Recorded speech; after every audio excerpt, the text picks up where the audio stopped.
کسی کا ساتھ چھوڑنے سے پہلے ایک بار ضرور سوچنا کہ اب تک اس کے ساتھ کیوں تھے۔ خوش قسمت ہے وہ انسان جس کے لیے کوئی روئے، مگر بد قسمت ہے وہ انسان جس کی وجہ سے کوئی روئے۔ روتا وہی انسان ہے جس نے رشتہ دل سے نبھایا ہو، ورنہ مطلب کا رشتہ رکھنے والوں کی آنکھوں میں نہ شرم ہوتی ہے نہ پانی۔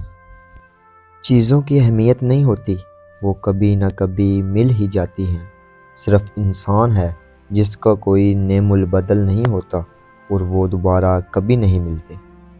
جو شخص تمہارے خون سے نہ ہو مگر پھر بھی تم کو عزت دے اور پیار دے تو بے شک وہ تمہارے لیے بہترین رشتہ ہے۔ جس گھر کی خواتین میں سے کسی کا نام فاطمہ ہو، اس گھر میں غریبی داخل نہیں ہوتی۔ حضرت علی علیہ السلام نے ارشاد فرمایا، غربت انسان کو اپنے ہی شہر میں اجنبی بنا دیتی ہے۔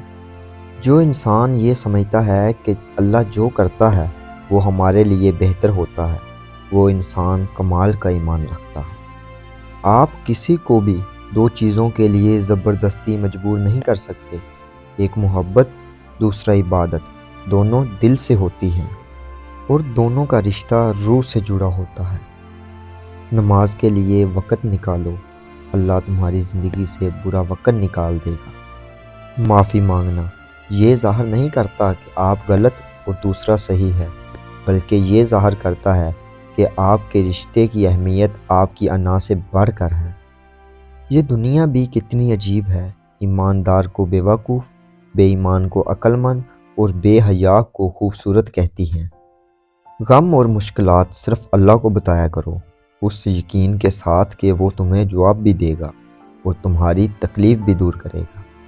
کبھی اپنی زبان سے دوسروں کے عیب بیان نہ کرو، کیونکہ عیب تمہارے بھی ہیں اور زبان لوگوں کی بھی ہے۔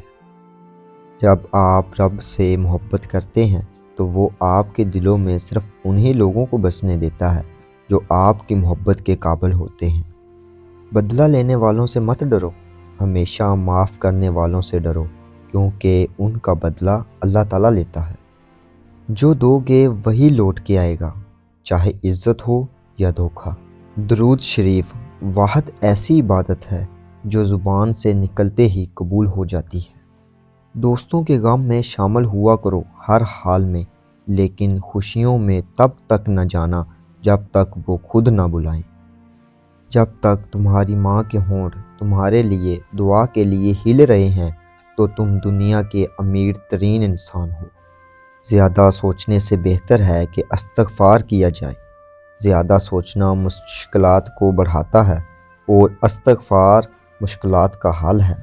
زندگی میں آگے بڑھنا ہے تو بہرے ہو جاؤ، کیونکہ بعض لوگوں کی باتیں مایوسی میں اضافہ کر دیتی ہیں۔ پوری کائنات میں کوئی کسی کا انتظار نہیں کرتا جتنا اللہ اپنے بندے کی توبہ کا انتظار کرتا ہے۔ ان لوگوں پر اعتبار کرو جو تمہاری تین باتیں بھانپ سکیں۔ نمبر 1، تمہاری ہنسی میں پوشیدہ درد۔ نمبر 2، تمہارے غصے میں تمہارا پیار۔ نمبر 3، تمہاری خاموشی میں پوشیدہ وجہ۔ جب تم پریشان ہو تو یہ دعا پڑھو، حسبنا اللہ و نعم الوکیل، پریشانی ختم ہو جائیں گی۔ انسان واحد ایسی مخلوق ہے جس کا زہر الفاظ میں ہوتا ہے۔ حضرت علی علیہ السلام نے فرمایا، 3 لوگ ہمیشہ پریشان رہتے ہیں، مددگار، وفادار اور دل کے صاف۔ اللہ پاک سے کبھی نا امید مت ہونا، کیونکہ وہ قطرہ مانگنے پر بھی سمندر عطا کر دیتا ہے۔